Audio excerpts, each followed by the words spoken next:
Okay, so we're at the furnace, and by far the most important thing you can do is to change your filter. Now, that can be intimidating if you don't know where it is, you don't know how to do it, you've never done it before. So we're going to walk through how to change the filter on our furnace here. It's an old one, still working. AC just kicked on. So conveniently, system's running. So the first thing you want to do is turn the system off. On this one up here, there's a switch to shut it off. There's usually one by the, should be one. There's not, that's another problem. Should be one by the furnace, by the air handler, by whatever it is that's easily accessible to turn the system off. That way you don't have to worry about anything doing silly things. So that's just the pressure. I don't know if you can hear it, but that's the pressure bleeding back down through the AC system. And on this one, because the way the return goes, the filter is actually inside the unit. So we're going to take the doors off, take these two doors off, and then we can get to the filter. So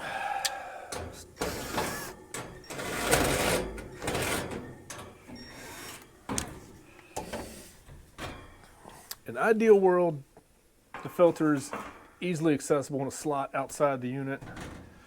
But the top door comes off, and the bottom door comes off. And this one has been through a lot.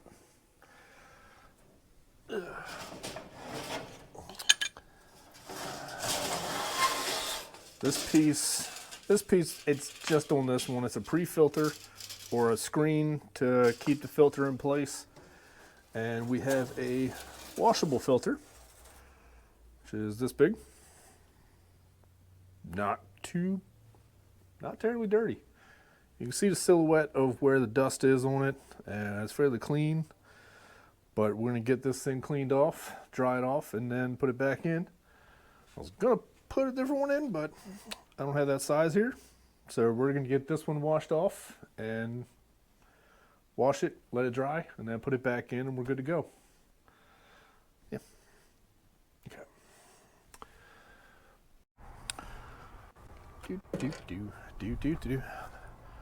All right, now in order to clean this thing, we can use a hose or some type of cleaner. This is Spray 9, it's commercial grade 409. Soap it up, whatever kind of soap you feel like using. It doesn't have to be anything. You don't even have to use soap if you don't want to. But just use something, clean it. Let that soak for a minute. Yeah, I just took it outside so I don't have to make as much of a mess.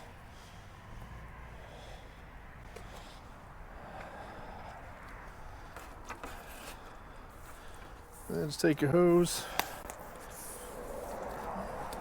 grab your hose while that thing is soaking.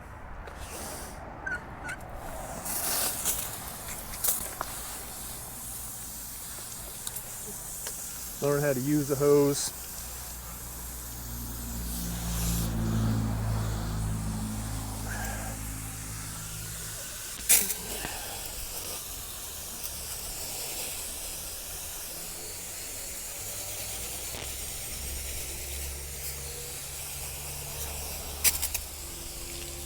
Bring it back towards from the clean side to the dirty side to kind of rinse all the dirt back out instead of trying to push the dirt through the filter.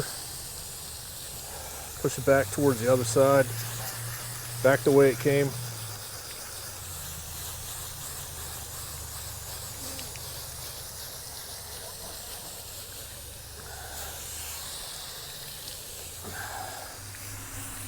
I'll get most of it.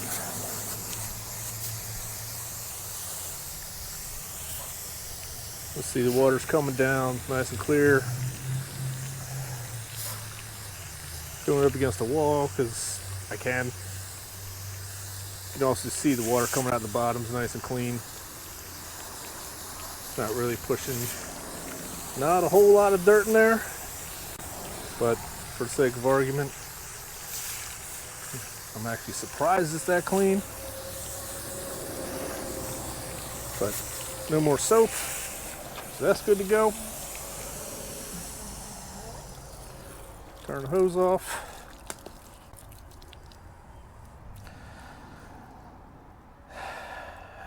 Now to get this thing dry, just kind of shake them.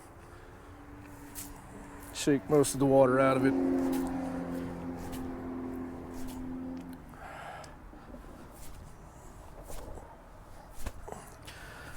In an ideal world, you let this thing dry completely before you try to put it back in. And then you put it back in, same way it came out. Turn your system back on, you're good to go. If you have this type of filter, the washable, I suggest getting 2 of them. That way, like I just took this one out, washed it. While I'm at the unit, I can just take this one out, put the clean one in, and then just leave this one to dry. And I don't have to put it back in today.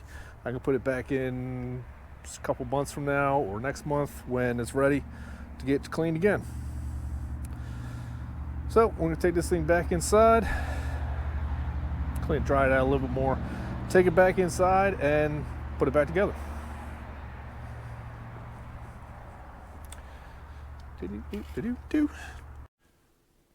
And through the magic of editing, we have our clean and dry filter. And we're going to put this thing back in place. This was, yeah, I got to fix this filter thing. But on this one, filter will slide in. There should be some type of channel, something to hold the filter in place so it doesn't get sucked into the fan. So it'll get slid in through there, through the little filter slot, till it bottoms out against the back. Should hit something hard at the back. And on this one, I have this grate to hold it in place.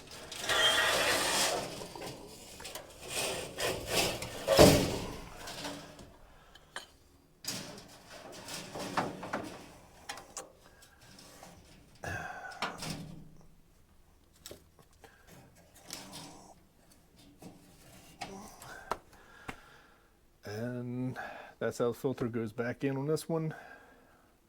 I'll show you a few more different types of filters, but this one is almost a worst case scenario. But it's still important to change the filter because it's what keeps your system clean. It's the air you're breathing. And put your bottom door back on. However it came off, that's how it goes back on. So this one, the bottom kind of locks in, then lifts up and slides down on 2 tabs, one here, one here. Then our top door goes back on. This one rests on 2 tabs. Rests on those 2 tabs. Then this top goes up. And the plastic clip's supposed to hold this broke many years ago. This is an old furnace. So it has a screw to hold it in place. Filter's back in. This is back on. So we should be good to go. One more screw right there. So gently. And then we turn the power back on. And the system should restart normally. You shouldn't have to reprogram your thermostat or do any of that fun stuff from disconnecting the power that way. It should automatically come back on to whatever it will set to, so you shouldn't have to worry about that. If you do, it's another problem. And that's how you change a filter. The single most important piece of maintenance you could do